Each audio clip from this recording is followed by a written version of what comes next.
Cette soirée, c'est la première illustration de la volonté municipale de faire mémoire.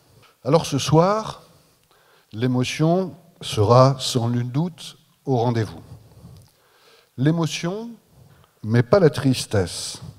Ce que nous voulons vous proposer ce soir, c'est bien sûr de nous souvenir individuellement et collectivement de nos rencontres avec le docteur Chollet, mais nous voulons aussi essayer de mettre en avant ce que nous pouvons chacun garder en héritage pour aujourd'hui et pour demain de son parcours de vie. Ce n'est pas une vision passéiste, mais c'est reconnaître dans le parcours personnel et dans l'œuvre politique du docteur Chollet une source qui doit nous abreuver, nous inspirer aujourd'hui et demain dans nos parcours personnels comme dans nos politiques publiques. Jean, merci pour ces propos. Tu viens d'évoquer ce grand homme que fut Paul Chollet et pour lequel je garde une profonde admiration et une profonde reconnaissance.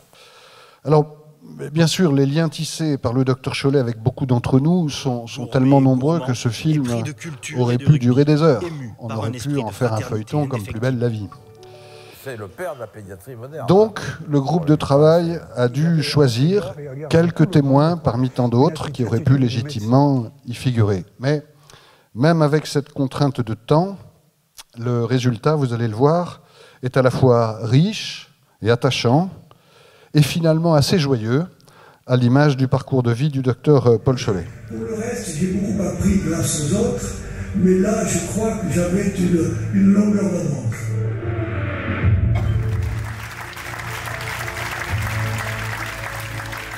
Je vais maintenant appeler quatre invités, quatre grands témoins, qui, chacun dans leur univers respectif, ont rencontré à de très nombreuses reprises le docteur Chollet. Si je me souviens de deux moments forts avec Paul Chollet, c'est le premier jour, le jour de ce jury, et le jour où, en 2000, je lui ai annoncé que je quittais Agen. Et c'était un moment d'une émotion énorme. Moi, j'étais évidemment émue, impressionnée de lui dire. Et nous avions les larmes aux yeux tous les deux.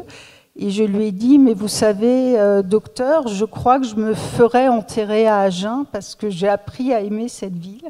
C'est-à-dire qu'il y avait à la fois le diagnostic, ça c'était sûr, il soignait, bon, et surtout, ce qu'a dit Jean-Pierre Delbert tout à l'heure d'ailleurs, il revenait derrière, non pas pour faire du service après-vente, mais pour voir si la guérison était bien présente. Je crois que Paul, c'était quelqu'un d'authentique, de vrai. Je crois qu'il savait se mettre à la portée des gens et expliquer des choses qui paraissaient très simples une fois qu'il vous avait parlé. Il savait construire des équipes et d'entraîner, finalement, tout le monde autour de lui. Voilà, avec un très haut niveau d'exigence. Moi, je dirais c'est le capitaine des capitaines. Voilà. D'accord. Belle formule. Oh, c'était une soirée très émouvante. Et vraiment un très beau film. Et tout était très bien, à la fois les discours, les témoignages. J'ai appris des choses encore ce soir sur le docteur Chollet. Et vraiment, on est fiers, on est vraiment fiers du travail qu'on a accompli, le groupe Mémoire que je préside. Et moi, je suis encore un peu sous le coup de l'émotion, vraiment.